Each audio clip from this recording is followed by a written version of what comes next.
If you want to have an unstoppable passing game in Madden 26, the most important skill you can have is the ability to read the defense like a pro. However, most players have no idea how to do this, or they just do it completely wrong. So in today's video, I'm going to break down the secret way pros read defense so you can do it too and become an elite passer. Let's get it. So the biggest problem most players have is that they focus too much on reading the defense before they snap the ball and don't really know what to do once the ball is snapped, leading to a lot of bad reads and interceptions. Now, don't get me wrong, there is some info you can gather before you snap the ball, but the most important information comes after you snap the ball, because this year, baseline has been taken out. It's been replaced basically with safety adjustments and shells, right? So the main thing I'm looking at before I snap the ball is really the alignment of the safeties and the outside corners. In a situation like this, I see that I have a single high safety. I'm mainly looking to see if I have one high or two high. Now, there obviously are exceptions. People can disguise this a little bit, but typically, if you see one high safety, you're getting a cover 3 or a cover 1, okay? Now, if you have two high safeties, you could be getting cover 2 zone, cover 2 man, or potentially cover 4. So you can see here, if I come out in a cover 4, that looks a lot different than a cover 3. You know what I mean? Two high versus single high. That is the biggest thing I'm looking at. I am also looking at these outside corners, because if you look at each outside corner, it gives you a good indication if the defense is in man or zone. Now, to do this though, you need to come out in a formation that has some form of compression. And what that means is you need to be in a formation where you at least have one receiver lined up in tight and close. You don't want everybody spread out to the sideline, because that makes it harder to read without using motion, okay? There are still some things you can do. It just takes longer and it's more difficult and not as reliable. But here you see Terrell Owens. He's lined up in close with the tight end. And you can see that that corner is lined up a good bit back and outside of him. You have to think, this indicates zone. Because if they were in man, I'll come out in man now, you know, that corner is going to be lined up much tighter over the top of him. So like if I come out and let's see here, cover 2 man. Notice the difference. He is much closer to the receiver. Now, if they press, he's going to be directly over the top. If they don't press, you know, he's going to be a yard or two to the outside, but he's not nearly as far to the outside as he was in cover 4. Okay? Now, there are things people can do to hide these things I just showed you. And the way a lot of people will do that is they'll run a defense and set the shell to say cover 2. For instance, as you can see here, under the play call screen, you see shell, cover 2. Now, if I come out in any sort of defense like cover 4, it's going to line up looking like cover 2 pre-snap.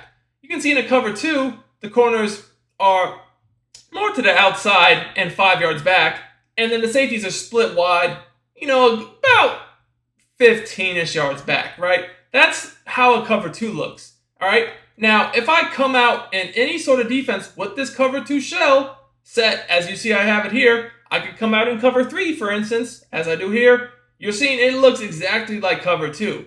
So this is the reason why you need to learn how to read the defense after you snap the ball, because there are things a smart defensive player can do to limit the effectiveness of your pre-snap reads. So we can get a decent idea of what's going on pre-snap, but against good players, post-snap is really where it is. Now, if you're enjoying this content and you want more like it, make sure you subscribe to the channel and drop me a like on the video. So now I really want to focus on the post-snap.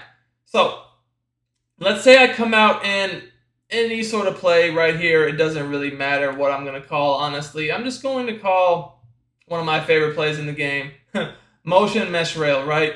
And I'm going to start with cover 2. So what you really need to do when you're on offense is focus on... Real quick, guys, if you want to dominate Madden 26 and win more games, check out my VIP membership on Sportsgamerz.com. This is where I post all my premium content, including all the offensive and defensive ebooks I release all year long, in addition to premium Madden Vault weekly tip updates. You will learn the proven strategies thousands of players have used to win more games, and over 99% of my members say that they win more games with my tips. Click the link in the description to join now and start winning more games today. Reading the drop of the outside corner. Because once you do this, you're going to be able to determine what coverage the defense is in, and I'm going to explain exactly how to do that. Now, you also need to know, based upon the plays you call, what areas of the field you're attacking. So, if I call a play like this, I know I am attacking basically the seam with the streak, the sideline with the wheel, the flat area with the drag, and then the immediate, intermediate middle of the field, really, with the crossing route. I also could have the running back out of the backfield on the wheel route to the right. So, knowing this, I need to know, okay, if I recognize cover 2, cover 3, cover 4, etc., before I even snap the ball, what is going to be open against each coverage, which areas of the field are going to be open against each coverage, so that once I identify the coverage, I already know what should be open, and at that point, it's just about identifying the user and watching for a potential stick switch to take away your read. So let me show you how this works. So I'm going to go ahead and snap the ball right here, and already I know this is cover 2, and I'm going to go into the replay and explain how I determine that. So let's go into the replay, and you're going to see I'm focusing on this left outside corner. I always focus on an outside corner when I snap the ball. Which one determines which side of the field my route progression is going to. So like right here, my route progression is going to the left. I'm attacking the seam, the sideline, the flat, and then even the middle, intermediate area coming to the left. So I'm going to look at this left outside corner. And what I'm doing is reading the way his movement is when I snap the ball. So like right here, I already know this is cover 2. Or really, I know that he's in a flat zone. And the reason why I know this defender is in a flat zone is because of his drop. You can see he is staring into the backfield. He's not turning his hips and bailing. He's staring into the backfield. This means he's in a flat zone, which means they're in cover 2, or they made some crazy adjustments if they have this corner in the flat zone without cover 2. I know it's cover 2. So as soon as I know it's cover 2, in my mind, I already know what could be open. So depending upon the drop of this corner right here, this wheel could be open. It is open late. But what I really know is that unless this guy's in a hard flat, which he's clearly not because he's going back, he's not driving forward, this drag is going to be open. So that's why I'm able to easily throw this for an easy completion. Now, let's look at a cover 3 or cover 4, okay? Cover 3 or cover 4 is going to be much different than cover 2. And cover 3 and cover 4, they're similar to one another, but they even have differences. Now, I'm going to, for cover 3 and cover 4, put my curl flats to 5 because that's going to simulate having a hard flat. And if you guys don't know, if you play this game and you don't have hard flats in cover 3 or cover 4, you are going to get absolutely gang raped up and down the field in the flats. I mean, if you're in cover 3 and cover 4 and you don't play hard flats, you're gonna give up a lot of yards on drags and flats. I'm gonna run the same setup, the exact same setup, and we're gonna go ahead and snap this ball and see how this looks. So this time we can see this, this defense is much different. And we had a few different openings here that were not really there the first time. So remember how cover 2 looked. Again, I'm reading this left of screen corner. Now let's look how cover 3 looks. See the huge difference? Remember, cover 2, this corner was staring into the backfield the whole time. He never turned his hips and ran, right? Look at this. Within a split second, he's already turned his hips. He's bailing. This tells me this is cover 3 or cover 4. Now, once I see it's cover 3 or cover 4, I already know that, specific things are going to be open. But now I'm just trying to see which one is it, cover 3 or cover 4. And the way I do that is I quickly glance at the safeties and I see, okay, wait a second. There's only one safety in a deep zone, so that's cover 3. And as soon as I realize that, I already know what's open. So here's what I'm looking at against cover 3. I'm looking at the seam and the sideline because there's only 3 deep zones. And, I'm looking to see if they take away the seam. This guy's in a third right here, so the seam's kind of covered. And that means that, guess what? The wheel on the sideline is wide open. Now, let's say that they stick switch onto the corner to take away the wheel. Okay, that's something you have to be aware of, and that's when I would go to my next progression, which would be simple. It'd be potentially the wheel route, the flat, or the crosser, right? And in this case, they had hard flats, so the wheel is open, but the drag is not. What I really would have done here, if the sideline had been taken away, is I would have thrown the crosser behind these hook zones for easy completion, and we would have moved the chains.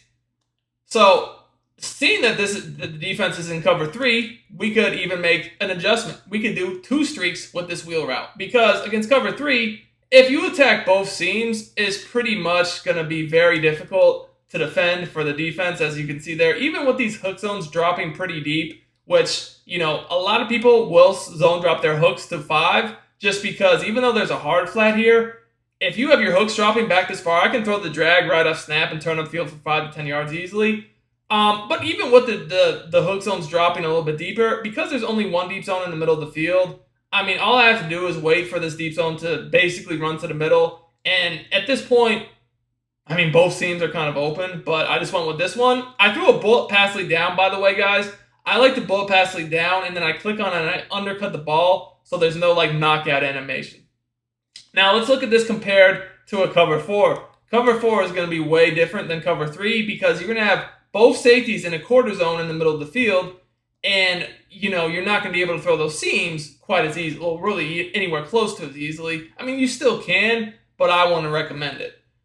So if I go with the same initial setup I did with the crosser drag streak, auto motion wheel, this is cover 4. You're going to see when I snap the ball, this looks very similar to cover 3 in that when we read this outside corner, he is still having that same drop, right? He is dropping, he's bailing, and I know this is cover 3 or cover 4. But the reason why I know it's cover 4 here is once I see this, I look at the safeties, they're both just in deep zones in the middle of the field. It's pretty obvious, okay, this is cover 4, and I still have this window to throw this in on the sideline, but I can't really throw the seams. So there would really be no point of having a bunch of seam streaks against cover 4. You can still throw them, but unless they have their zone drops on their hook zone set to 5, it's going to be a lot harder. And here's what I mean. When people set their zone drops on hooks on 5, what that does is basically the hooks will stay up. And they'll kind of look for the drags so that you can't just snap throw the drags. And that's what opens the seams. Now, if they don't have their hook set to 5, honestly, you can just throw basically the drags all day. But the streaks are given up. So you can see with the hooks on 5, I can snap throw those seam throws, again, very easily. But if I go ahead and take it off 5, which I'm going to do here, let's take it off 5, set it to default, you're going to see that, that plays it way differently. Those hook zones will drop further, but the weakness is in the quick snap throw to the drag. Yeah, I have a 5-yard flat, but, the hooks just drop so far back that I can just throw the drag right off snap. So you can see how just quickly reading that outside corner on the side my play is designed to go to with my progression, I'm easily able to tell, is this cover 2, cover 3, or cover 4? If it's cover 2, we don't have to do anything else. If it's cover 3 and cover 4, I then quickly glance at the safeties to see which one it is, cover 3 or cover 4. And within a split second, I have already determined the coverage. And because I know based upon my play, the play I called, the routes I made, I know what should be open against each coverage. And at that point, you're just looking at the user, the stick switch, if they had any sort of zone drops, etc. It's really all about designing plays to attack specific areas of the field, knowing which areas of the field are open against each coverage, and being able to identify quickly the coverage the defense is in after the snap, and look for any sort of user adjustments or stick switch.